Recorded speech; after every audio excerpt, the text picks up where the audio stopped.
Hai, aku Trisna dan ini adalah vlog cerita seminggu episode ke-54.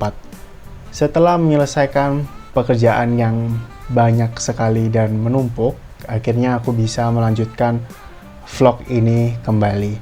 Dan aku kembali rekamnya di kamar karena di episode kali ini akan cukup panjang. Ada banyak cerita yang akan aku rangkum di minggu ini.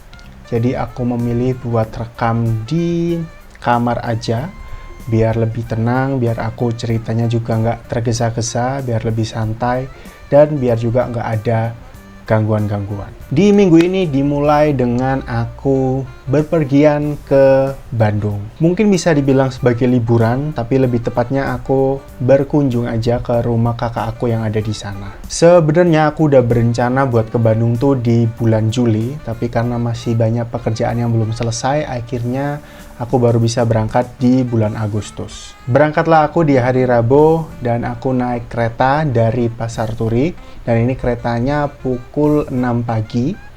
Nah, tapi aku ada kebimbangan tuh di hari-hari sebelumnya, karena aku mikirnya apakah aku naik motor aja ke stasiun atau aku naik Gojek gitu. Karena kalau aku naik motor pasti akan lebih efisien, tapi aku nggak tahu nih berapa lama nanti aku akan ada di Bandung. Jadi takutnya nanti parkir di stasiun akan mahal karena aku akan berhari-hari dan mungkin akan berminggu-minggu di sana.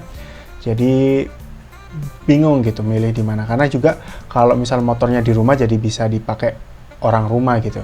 Jadi aku masih bingung antara pakai motor sendiri aja atau naik Gojek untuk ke stasiun. Nah, di detik-detik terakhir aku akhirnya memutuskan buat udah deh naik Gojek aja. Kemudian berangkatlah aku subuh-subuh, mungkin sekitar pukul 4:30 gitu. Aku pesan Gojek, nunggu sebentar, habis itu baru berangkat ke stasiun Pasar Turi. Sesampainya aku di Pasar Turi, terjadilah sesuatu di luar dari perkiraan aku, yaitu aku ketinggalan kereta.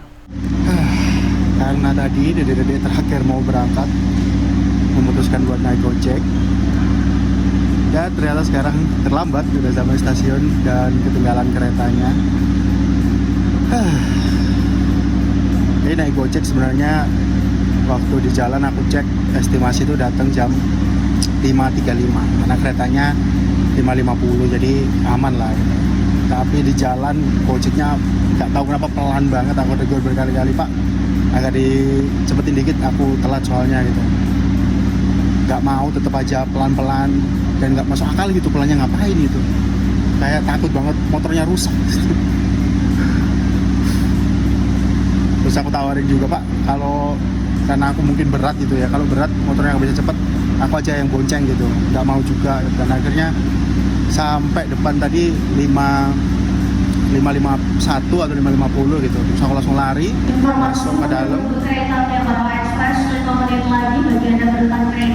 lari langsung scan tiket, dibilangin sama orangnya, lu baru aja berangkat mas, keretanya hari ini. Aku masuk, aku cek udah nggak ada keretanya. Terus karena capek sekarang duduk di sini sambil minum dan nggak tahu, tapi kayaknya bakalan lanjut naik kereta, tapi nanti jam 6 sore. Jadi sekitar 12 jam ini nggak tahu harus ngapain. Sebenarnya nggak masalah sih waktunya ya, karena aku emang lagi longgar juga dan nggak masalah buat nunggu-nunggu. Cuma sayang banget tiketnya karena mahal, harganya 340.000, naik Gojek 60.000.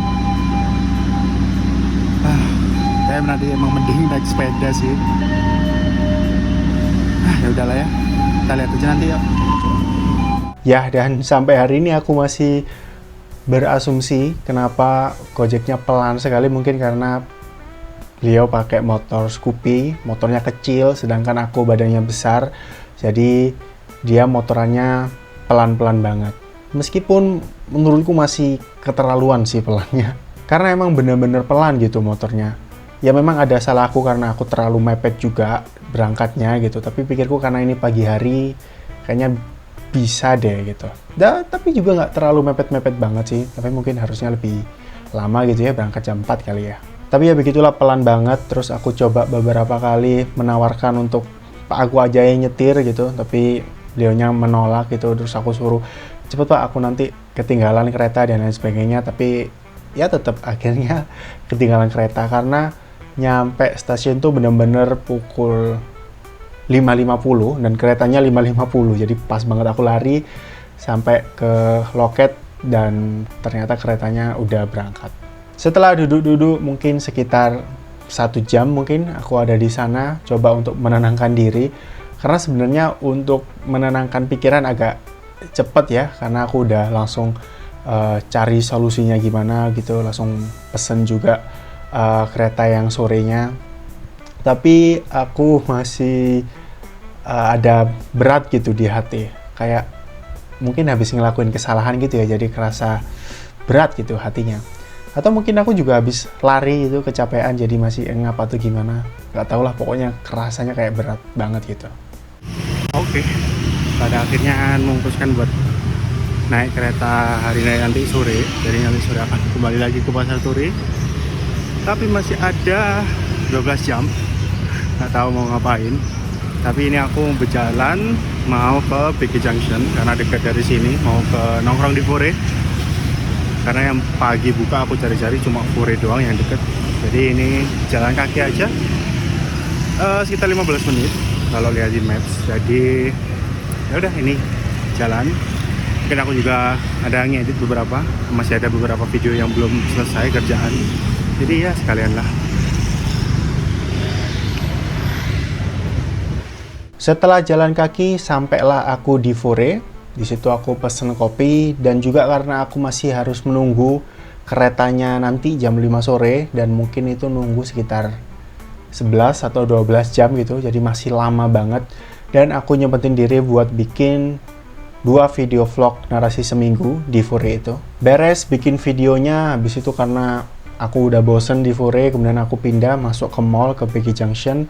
Habis itu aku di sana ada beli pok-pok, kemudian aku lanjut nongkrong lagi di Tomorrow Coffee. Nah, di situ aku lanjut buat ngedit vlog cerita seminggu dan juga aku ada menyelesaikan beberapa editan kerjaan yang belum selesai. Aku kerjain semua di situ dan udah beres semua. Sisanya aku ya cuma nunggu aja sambil makan, sambil minum, sambil main HP, scroll-scroll sosmed, dan udah duduk-duduk aja sampai sore hari. Untungnya karena ketinggalan kereta ini aku jadi bisa menyelesaikan editan kerjaan yang belum selesai. Jadi aku bisa berangkat ke Bandung tanpa bawa kerjaan satupun gitu. Jadi ya lumayan lah, ada hikmahnya dikit. Oke, udah ke stasiun lagi sekarang. Pukul 3:30. Keretanya masih jam 5.45. Jadi masih ada waktu sekitar 1 jaman. Jadi aman, udah standby di stasiun lagi.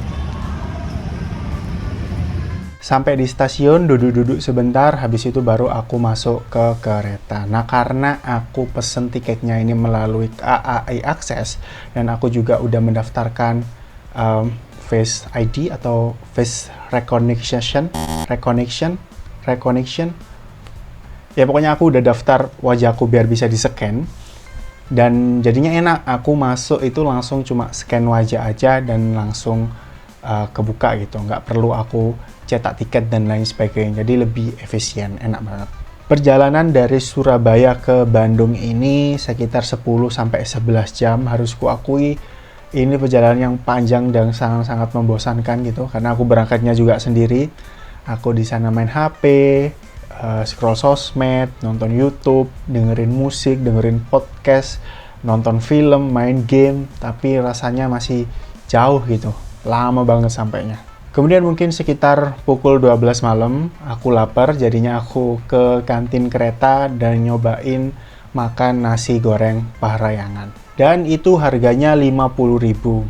Menurut aku dengan rasa dan harga segitu terhitung kemahalan ya. Karena ya enak, tapi nggak yang enak banget sampai harus dihargai 50.000, tapi ya udahlah. Mungkin adanya itu ya, jadi makan aja. Setelah selesai makan, aku juga sekalian ngedit vlog cerita seminggu di gerbong kantin itu. Sama lah, lumayan lah, kaki bisa selonjoran cukup lama. Lalu akhirnya di hari Kamis sekitar pukul 4 pagi, aku udah sampai di stasiun Bandung. Aku langsung ngabarin kakak aku dan dijemput. Lalu udah pulang ke rumah kakak aku. Nah, sampai di rumah kakak aku tuh ngerasa kedinginan. Meskipun aku udah di dalam kereta juga dingin, tapi kok ini di rumah tetap dingin gitu. Akhirnya aku coba cek suhu berapa derajat gitu dan ternyata 9 derajat. Dingin banget rasanya gitu, kayak beda banget. Biasanya di Jawa Timur panas sekitar 32 derajat gitu, tiba-tiba ini 19, jadi harus menyesuaikan dulu. Nah, di Bandung sebenarnya kegiatan aku nggak banyak karena emang ya kalau bisa dibilang liburan juga, tapi aku nggak punya tempat spesifik di Bandung yang pengen banget aku datangin gitu. Karena aku cuma ya udah di rumah aja. Aku selama di Bandung cuma menghabiskan waktu dengan main-main aja bareng dengan adik-adik aku, terus di sana juga makan-makan, nyobain makanan-makanan khas Bandung. Dan udah sih, sisanya cuma main-main aja sama bocil-bocil ini gitu. Main bola, main badminton, main banyak banget lah, pokoknya main terus di sana. Sempet juga satu hari aku ikut nganterin adik aku buat ke sekolah. Nah, di weekend baru kita jalan-jalan gitu, karena libur semua jadi kita bisa buat jalan-jalan. Nah, di hari Sabtu kita jalan-jalan ke Tahura.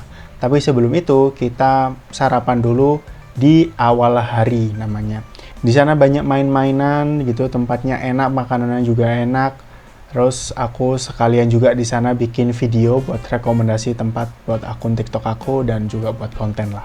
Lanjut kita berangkat ke Tahura, Taman Hutan Raya. Ya seperti namanya, ini adalah taman dan hutan raya di tengah kota yang sejuk banget, asri, banyak pohon-pohon, dingin, pokoknya enak banget tempatnya.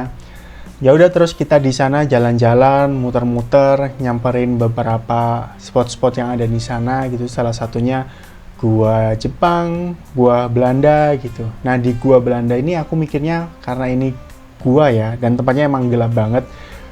Aku pikirnya di dalam bakal engap gitu. Ternyata enggak sih, di dalam malah kerasa dingin gitu. Itu nggak sesuai dengan ekspektasi aku gitu, karena aku mikirnya bakal engap dan menakutkan gitu. Ternyata enggak sih, biasa aja. Kemudian lanjut kita jalan lagi. Sebenarnya ini kayak naik gunung sih, tapi mungkin bedanya kalau gunung kan ya udah tanah aja gitu ya. Kalau ini ada dibuatin jalan setapaknya gitu, jadi lebih enak buat jalan jauh. Kita jalan-jalan cukup jauh, ngelihat pemandangan juga, ada monyet-monyet liar juga. Nah, di situ aku bawa kamera, jadi aku sempet foto-foto beberapa keindahan di sana lah. Kemudian lanjut kita jalan lagi, kita jalan beneran jauh banget, rehat sebentar, kemudian lanjut jalan lagi, dan sampailah kita di Curug Omas. Udah rehat di sana, makan, minum, habis itu bersih-bersih di sana. Kemudian udah selesai rehat, kita lanjut jalan lagi ke pos 4 Tahura.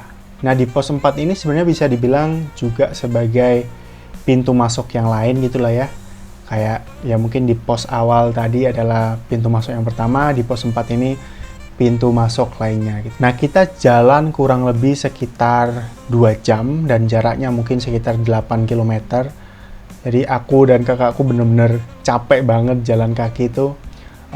Sering-sering berhenti, sering-sering minum, tarik nafas gitu. Tapi ajaibnya ini bocah-bocah bener-bener kuat banget jalan gitu. Mereka nggak ngeluh capek, malah mereka yang paling semangat gitu jalannya. Bener-bener energinya nggak habis-habis, super sekali. Setelah itu kita pulang naik gokar buat kembali ke pos awal, karena kalau kita balik jalan kaki turun ke bawah nggak kuat pastinya. Jadi kita ya udah naik gokar kembali ke parkiran di pos awal. Udah sampai parkiran, kita bebersih sebentar, habis itu langsung pulang ke rumah. Nah, di jalan aku menemukan sesuatu yang cukup unik dan gak aku temukan di daerah Jawa Timur.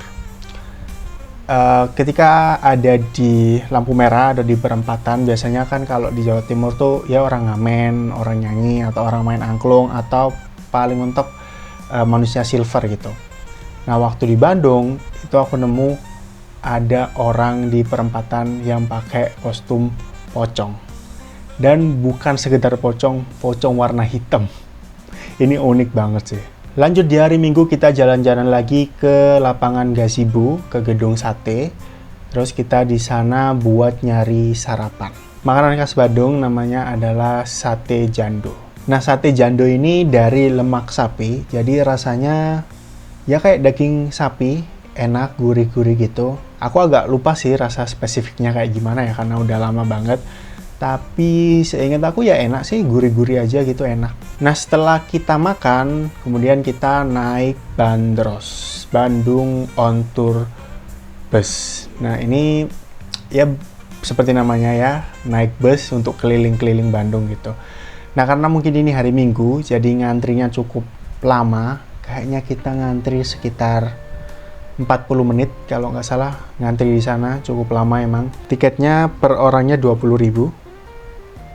Mana kelihatan nggak ya? Nah, ini. Sip. Dan ya udah kita nunggu cukup lama, habis itu akhirnya bisa naik. Kemudian kita mulai keliling-keliling Bandung. Naik bus ke tempat-tempat ikonik Bandung sambil juga dijelasin sama tour guide-nya sejarahnya dan asal-usul mengenai tempat-tempat itulah. Itu perjalanan muterin Bandung mungkin sekitar kurang lebih 40 menitan gitu atau 50 menit. Habis itu kita balik lagi ke titik awal yaitu di Gedung Sate. Setelah itu kita lanjut makan siang di Nasi Mandi Boskil. Makan di sana enak banget, nasinya enak, ayamnya enak, mantap banget. Nah, di situ juga ada mainan hoki namanya, jadi aku sama adik-adik main hoki juga di sana. Kemudian kita lanjut ke Masjid Al-Jabar. Nah, ini bukan cuma masjidnya yang bagus, tapi sekelilingnya juga bagus gitu. Aku bisa ngelihat ada gunung-gunung yang indah gitu di sekelilingnya. Masuk kita ke dalam, emang terlihat besar dan megah sekali sih masjidnya. Dari pelatarannya sampai ke dalamnya juga besar, bagus banget. Dan pas banget juga pas kita ke situ langitnya lagi cerah, berawan, indah banget. Setelah duduk-duduk dan main-main di situ, kita pulang sudah. Di perjalanan pulang kita mampir buat makan di sambal bakar Mang Ujang namanya. Sebenarnya ini kayak sambelan atau penyetan kayak biasanya aja sih. Di Jawa Timur juga ada. Tapi yang membedakan adalah jukut gorengnya. Ini enak banget. Ini baru pertama kali aku makan jukut goreng ya namanya. Dan enak sih, rasanya kayak apa ya? Jukut itu kalau nggak salah selada air ya. Dimakan rasanya enak banget, pakai ayam, pakai nasi, pakai sambal, komposisinya mantep banget. Ini makanan khas Bandung sejauh ini yang pernah aku makan atau di minggu ini yang paling cocok dan enak banget.